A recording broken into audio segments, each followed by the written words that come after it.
Okay, today I want to walk through this NoiseFixer. This is a tool that I've been working on building for the last few years. A few years ago, I came out with this video, the most incredibly effective and tedious noise removal technique. And in that video, I walked through using Adobe Audition to remove noise from audio in a way that's a lot more effective than any other technique I've seen. So typically when you're in a tool like Adobe Audition, you're looking at audio like this. You're seeing a waveform. So in this case, it's a stereo waveform. There's the left channel on the top and the right channel on the bottom. Now, when you're trying to do noise reduction in a waveform, it's pretty hard to do visually. Like you can kind of zoom in here and you can see this is probably noise here. But within this waveform, it's pretty hard to see where exactly the noise is and where the noise begins and where the sound ends. So another way of looking at audio is to just drag up this bottom section right here, and suddenly you see what's called a spectral frequency display. And the way that the audio is laid out here, it's the same audio, but on each of these channels, from the bottom to the top, it goes the lower frequencies at the bottom, so the bass tones down here, and then the higher frequencies at the top. So really the highest frequencies are like the S's and T's.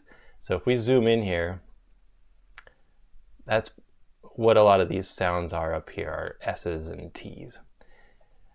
So this way of looking at audio allows you to go in here and look between the harmonics of voices and instruments, and you can see the noise visually in the spectral frequency display within the other audio. So this is a much more detailed way of looking at audio. The brighter sections are louder and the quieter sections are darker. So you can kind of zoom in here in the timeline, look at a section of audio and try to clean it up. So in that video that I was mentioning, I go through this technique where I go sort of frequency range by frequency range, and I just select a long, like one tiny range like that. And I use a compressor to compress down anywhere where it's already quiet, and those quieter sections are going to be background noise. And actually in my video I talk about doing the opposite, where I compress down all the louder bits and remove all of the audio that you want to keep, which sounds counterintuitive, but then you end up with this piece of audio that's just the noise, and then you can take that just noise and stack it on top of the original audio and invert it and play them back together, and it will cancel out all that noise. And it's a super effective way of getting out all the noise from a piece of audio. The problem is it takes forever. And so I spent a few years building out this other tool over here. This is the same thing, but rather than just looking at that spectral frequency display, which is kind of like oriented like this in Adobe Audition, now it's a 3D space. So you can come in here and the louder parts are taller and the quieter parts are quieter.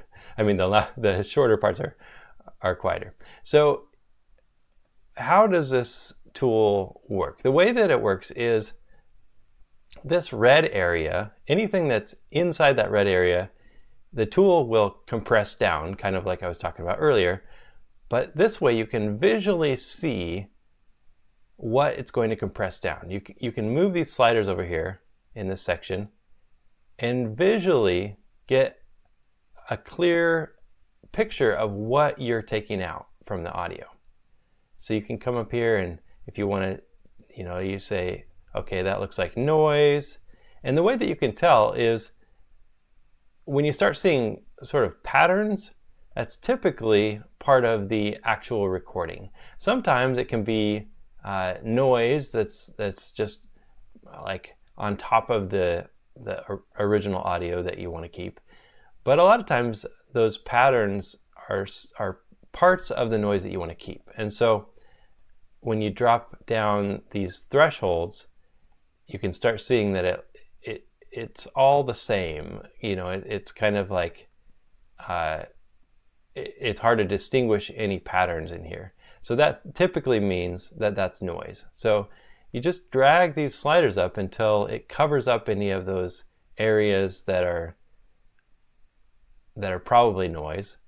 And you can move this midpoint so that you can just have a better curve, because as you notice, the audio itself has its own curve that you want to follow.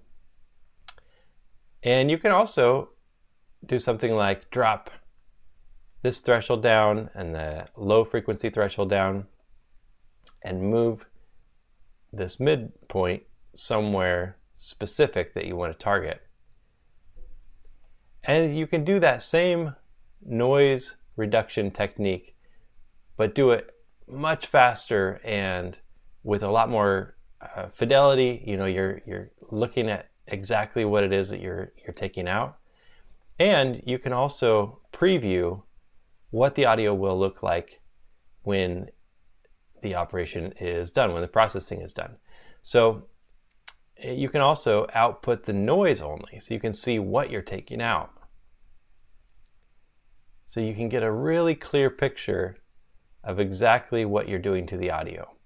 And this way, it's much faster. You don't have to go frequency range by frequency range. And you just have so much more control over your noise floor. You have the same control, but much easier to see what you're doing. So I built this tool and I put it on NoiseFixer.com. It's free. Anybody can use it. You don't need an account. There's no ads. It's free. Just go to NoiseFixer.com and you can access it. And you move these sliders to where you want. You process right here. And then below it, you'll see the original audio. And then as soon as this is done processing, we will see the processed audio just below that. Now, in our case, I've selected output noise only. So we're going to see a file that is all of the noise that we don't want. But that's a way to test whether or not you're pulling out the right things. You can output just the noise, play that back, and if you're hearing any of the original audio, then in this case the noise is fairly quiet, so it's probably not picking up on the microphone. But that's actually a good thing. That means we're not taking out too much. But maybe we want to take out just a little bit more, so you can play around with those thresholds, bring those up. And if you adjust these thresholds while you're still viewing the output, then you'll see this little indication right here, this animated border letting you know you need to slip over to the input section, and now you'll see those updates. Now, there are a couple other options on here. There's the high output processing, and while you're testing it out, I would recommend not using high quality and just use the default. That way the process will run a little bit quicker. And then right here, this vinyl cleanup, this is another video that I made even longer ago, it's 4 years ago, where I talk about using Adobe Audition. There's this tool up here. Let's go up to effects. I think it's in, is it edit? Nope. These tools are all buried in different sections. It is in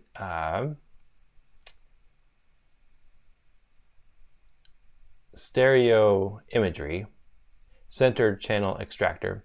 Now, this is a tool that you can use for mono audio. So typically old vinyl records, pre-1958. You can use this tool if you have recorded those on a stereo record player to strip out any of the stereo audio. And the reason that you'd want to do that is because when you record a mono record on a stereo record player, what that does is it ultimately ends up picking up more audio than you meant to. Especially with an older record, there's going to be dust and scratches and things on the surface of the record that you're recording. And that's going to get picked up by the stereo record player in stereo. And what that means is like if there's a piece of dust or something laying on the surface of the record, the left channel and the right channel are going to pick that up just slightly differently, because that dust is going to hit one side of the needle right before another side.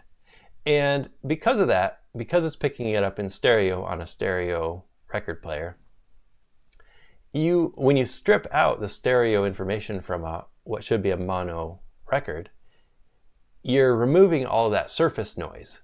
And so that's a great tool to use for mono records. And in fact, that's what this piece of audio is a mono record that's recorded in stereo.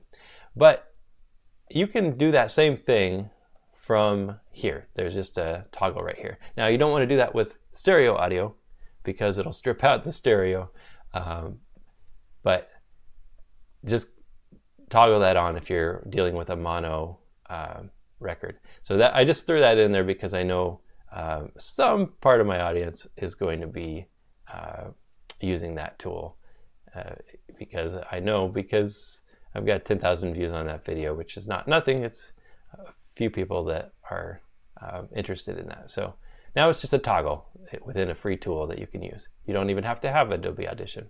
So play around with it and play around with these thresholds and output the audio, play it back, and if it's not what you meant to do, then maybe you got this toggled and you want to actually output the audio instead of the noise. This should work on mobile as well. It's not built for mobile. It's not built for old browsers. So if you have an older browser, it may not work for you. Just let me know under this video and leave me a comment, and let me know how it goes for you.